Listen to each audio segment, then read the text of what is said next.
सकती है। अब कंसोलिडेशन को एक ज्यादा समय हो चुका है, लिहाजा अब कोई बड़ा चमत्कार नहीं होना। मैं रोकना चाहूंगा आपको। इस वक्त शक्ति रानी शर्मा जी को हम देख पा रहे हैं। कालका विधानसभा सीट से उन्होंने जीत दर्ज की है। लोगों ने फूल मालाओं से उनको लाद दिया है। एकदम समर्थकों में जोश और समर्थकों में उत्साह इन तस्वीरों में साफ नजर आ रहा है।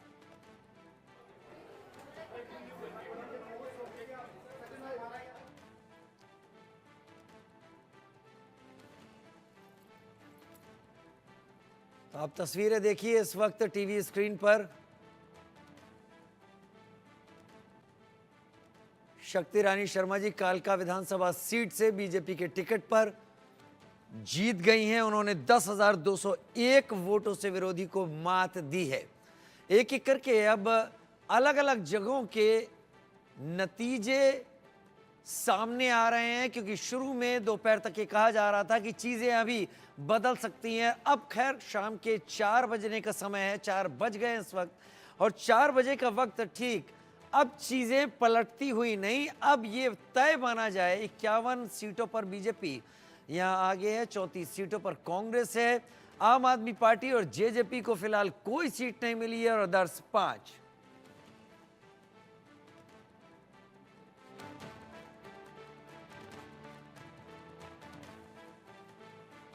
जितेंद्र शर्मा हमारे साथ इस वक्त, हमारे senior executive editor, news room से मेरे साथ ज्यादा जानकारी के साथ जुड़े हुए हैं, और महेंद्र माही मेरे साथ जुड़े हुए हैं। जितेंद्र, हम लगातार बात कर रहे थे आपसे,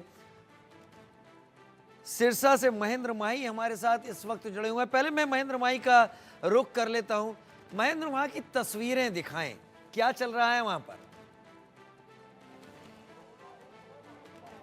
बिल्कुल, मेरे पीछे आप तस्वीरें देखिए, और ये तस्वीरें बयां कर रही हैं किस तरीके से जो कांग्रेस के कार्यकर्ता हैं, जो बीजेपी के कार्यकर्ता, यानी कि जिस जिस पार्टी के जो विधायक हैं वो जीत रहे हैं, उनमें खुशी की लहर है।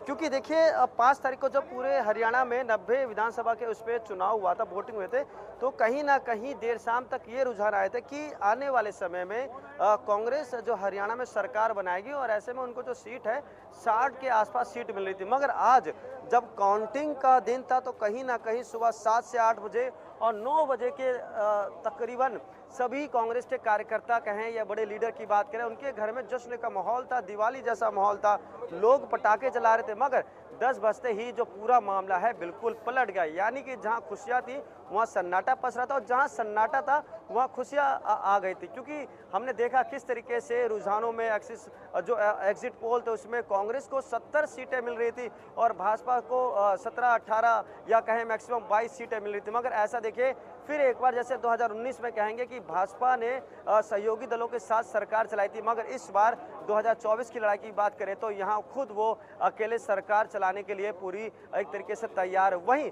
दूसरी तरफ कांग्रेस के कुछ ऐसे नेता हैं जिन्होंने भाजपा के बड़े नेता को कहीं ना कहीं करारी हार दी है। मैं सबसे पहले बात करूंगा हिसार में आप देखिए किस तरीके से निर्दलीय उम्मीदवार ने कहीं ना कहीं बाजी मारी है। उन्होंने देखिए तस्वीर देखिए, ये तस्वीर जश्न की तस्वीर है, किस तरीके से लोग क्लैपिंग के साथ अपने उम्मीदवार का स्वागत कर रहे हैं, जो अंदर जा रहे हैं, जो सूचना जो अधिकारी होते हैं, जो विशेष अधिकारी होते हैं, उनके साथ जब उनके प्रत्याशी जब सर्टिफिकेट लेके आ रहे हैं तो कहीं ना कहीं उनका स्वागत कर रहे हैं। और पूरे हरियाणा में बात करें, अलग अलग पार्टियों की तरफ से अलग अलग जश्न का माहौल देखा जा रहा है।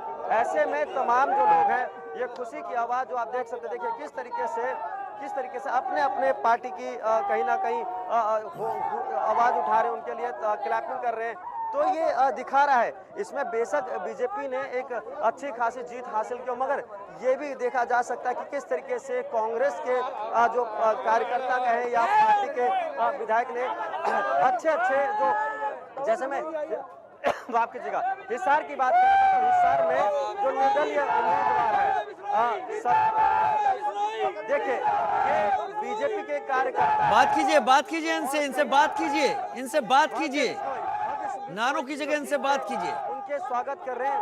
2000 वोटों से मेरे साथ उन्होंने जीत हासिल की है।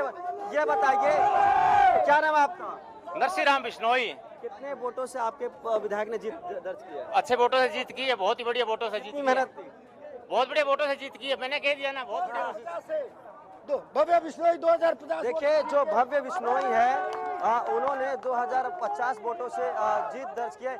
यानी कि जो हरियाणा का जो चुनाव था ना, इसकी जो गूंज है केवल हरियाणा ही नहीं अन्य राज्यों में जा रही है, खासकर उत्तर प्रदेश, दिल्ली, पंजाब और कह सकते हैं राजस्थान तक इसकी गूंज जारी, क्योंकि हर कोई उस चुनाव को, आने वाले चुनाव को जोड़कर देख रहा था। मैं पहले भी कह रहा हूं कि यहाँ इस बार बड़े बड़े जो विधायक थे, जो दिग्गज विधायक थे, वो हारे अपनी सीट। मैं कैप्टन अभिमन्यु की बात कर रहा हूं, वो अपनी सीट हार चुके हैं। सोचे बीजेपी से उन्होंने टिकट लिया था, वो अपनी सीट हार गए। उनको हराने वाले कांग्रेस के जस्सी पटवाड़ी थे, उन्होंने उनको हराया। उनकी जब हमने वाइफ से बात की तो उन्होंने बताया किस तरीके से उन्होंने पूरे कुछ समय से लगातार अपने ग्राउंड जीरो पे। तो वही दूसरी बात करें मैं सावित्री जिंदल की, जो कि पूरे हरियाणा में चर्चा का विषय बन गई है। उनके जो पिताजी हैं और उन्होंने बताया किस तरीके से जो नवीन जिंदल वो भाजपा से सांसद है, मगर जब सावित्री जिंदल को हिसार से टिकट नहीं मिला